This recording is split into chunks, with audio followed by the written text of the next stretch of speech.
میری ریکویسٹ ہے میری ان ماؤں اور بہنوں سے جو تویز دھاگے کرواتی ہیں اپنے ہسبینڈ کے لیے یا اپنے کسی خاص مقصد کے لیے، خدا کے لیے کچھ سوچ سمجھ وزڈم سے کام لو۔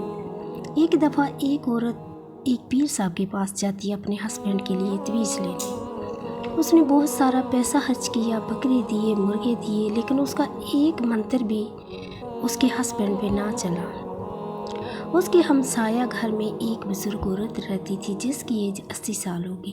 اس نے اس کو مشورہ دیا کہ میں نے بھی اپنے ہسبینڈ کے لیے ایک پیر صاحب سے تویز کروائے تھے اور میرا ہسبینڈ آج تک میری بات مانتا ہے، لیکن اس کے لیے تمہیں ایک کام کرنا ہوگا۔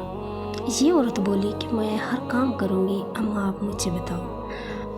اس بزرگ عورت نے اس کو بولا کہ تمہیں شیر کی گردن کے 4 بال لا کر مجھے دینے ہوں گے اور میں تمہیں تویز کروا کے دوں گی۔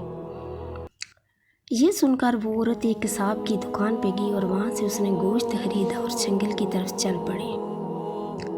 جب شیر آیا تو اس نے سارا گوشت اس شیر کے آگے ڈال دیا اور تھوڑی دیر دور کھڑی ہو کر اس کو دیکھنے لگی۔ اس نے ایک دن بھی ایسے کیا، دوسرے دن بھی، تیسرے دن میں، حتیٰ کہ اس نے ایک ہفتہ اسی طرح شیر کو گوشت ڈالا۔ اب شیر بھی اس کو آتا دیکھ کر بہت خوش ہوتا تھا۔ ایک دن اس نے شیر کو گوشت ڈالا، شیر کھانے میں مصروف ہو گیا تو یہ اس کی کندھے پہ ہاتھ پھیرنے لگی، پھیرتے پھیرتے اس کی گردن تک لے گئی اور اس نے 4 بال کی جگہ 10 بال اکھاڑ لیے اور اپنی چادر کے پلو سے فوراً باندھ لیے۔ خوشی خوشی اس بوڑھی عورت کے پاس آئی اور بولی کہ اماں چلو اب جلدی سے پیر صاحب کے پاس مجھے تویز کروا کے دو۔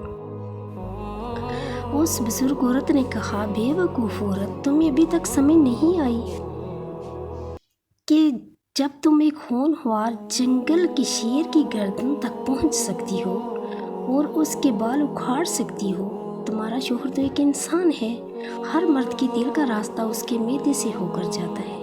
تم اپنے شوہر کی خدمت کرو، اس کے کام سے آنے سے پہلے اس کے لیے اچھے سے اچھا کھانا بنا کر خود اپنے ہاتھوں سے اس کو دو، اس کی عزت کرو، وہ تمہارا مجازی ہتھیار ہے۔ کوئی کام بھی اس کی مرضی کے بغیر نہ کرو۔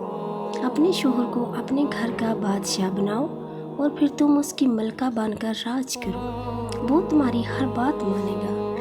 اللہ تعالیٰ نے عورت کو بہت پاور سے نوازا ہوا ہے، وہ اپنی محبت سے بڑے سخت آدمی کو بھی نرم کر سکتی ہے۔ اس لیے پیاری بہنوں، اپنے شوہروں کے لیے تمہارے پاس سب سے بڑا تویز ان کی عزت کرنا، محبت کرنا اور توجہ کرنا ہے۔ اس سے بڑا تویز اور کوئی